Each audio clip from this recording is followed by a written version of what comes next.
Dit non, nous sommes réunis à l'ambassade du Cameroun au Maroc, à Rabat, pour dire non à la division et oui à l'unité. Et pour cela, monsieur l'ambassadeur doit effectivement nous parler. Parce que nous sommes venus d'abord pour un plaidoyer. Nous sommes là pour un plaidoyer qui nous écoute. Parce que s'il ne nous écoute pas, ça va aller dans tous les sens. Nous savons tous les tripatous qui a lieu ici à l'ambassade pour avoir ne cesse la carte consulaire.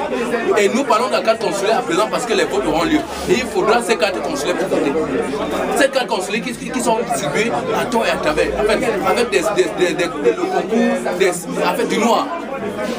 Avec une carte d'identité ou avec un acte de naissance ou un passeport, vous devez être capable de vous procurer soit une carte consulaire ici. Alors, pour cela, on vous demande encore la carte de la déclaration sur l'honneur qui a été faite.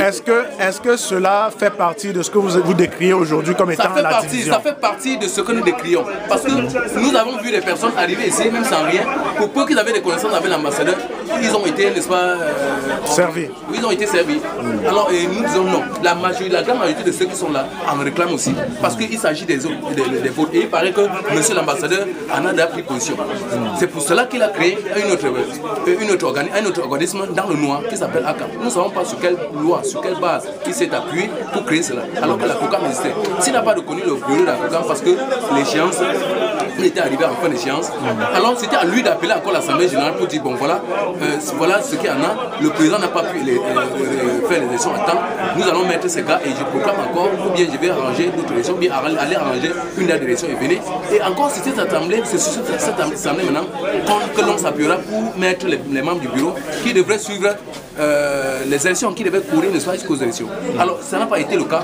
Lui s'est permis maintenant de créer encore la CAM et ça c'est dans l'optique de diviser les Camerounais. Nous disons non à cette division. Et maintenant, je ne sais vraiment pas le rôle de l'ambassadeur ici parce que les Camerounais sont très fatigués. On n'arrive pas à voir notre ambassadeur. Ça fait des années il est là, on n'arrive pas à le voir. Parce que même venir dans les Ghana ou bien dans les quartiers pour essayer de voir comment vivent les Camerounais là-bas, comment est le quotidien des Camerounais, non. Les gens meurent, la police marocaine tue parfois des Camerounais qui tentent à voyager dans les frontières et tout et tout. Mais l'ambassadeur n'a jamais mis pied pour essayer de regarder parce que je pense qu'il est ici au Maroc pour les Camerounais. Il est là pour nous qui sommes là. Il n'est pas là parce que les Marocains sont beaux. Il est là pour nous. C'est pour venir en aide, c'est pour voir notre quotidien, c'est pour essayer de nous aider. C'est pour cela qu'il est là. Et nous pensons ici à toutes les divisions, même la division sociale. Alors nous devons être assistés dans la partie sociale. À travers ce corps, nous devons voir le rapatriement comme les autres ambassades, comme les autres pays le font. Quand les personnes tombent ou bien quand ils sont dans des situations délicates, les ambassadeurs les viennent en aide. Les ambassades viennent en aide à ces personnes-là. Mais chez nous, c'est le contraire. C'est pas le cas. Et nous disons non. Et à cela, nous apprenons juste qu'il y a des personnes qui sont logées dans des quartiers comme Témara, qui sont les plus proches de l'ambassadeur. Ou c'est les marabouts, c'est les membres de la famille et tous les beaux et tout, qui sont logés au comté de l'ambassade. Ça ne se fait pas. Ils ne travaillent pas ici. Nous ne savons pas pourquoi. Notre agence n'est pas destiné à faire tout cela. Alors que l'ambassadeur nous dise exactement ce qui se passe. Si c'est comme ça qu'il faut gérer, s'il faut aller appeler toute sa famille au pays pour venir loger ici au compte de l'ambassade et que les personnes qui vivent sur place ne puissent pas bénéficier d'une aide que ce soit. Vraiment, nous disons que c'est trop. Nous sommes venus premièrement pour plaidoyer. Et s'il ne veut pas parler avec nous, s'il ne veut pas discuter avec nous comme un père avec ses enfants, alors ça va aller dans tous les sens. Parce que nous voulons réclamer nos droits. Ce sont nos droits. Nous voulons les réclamer maintenant. La carte consulaire, c'est juste pour une identification, même au niveau des autorités marocaines. Que nous puissions montrer aux Marocains que notre ambassade nous reconnaît comme Camerounais ici. Ce n'est pas une carte où on va travailler avec eux, c'est juste l'identification. Et pour cela, il ne faudrait pas le concours de quoi que ce soit.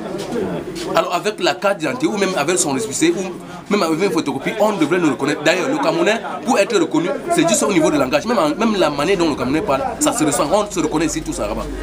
Bon, aujourd'hui, il y a aussi des gens qui parlent leur sang camerounais sans forcément être camerounais. Oui, mais suivez, il n'y a pas un nom camerounais ici. Hein.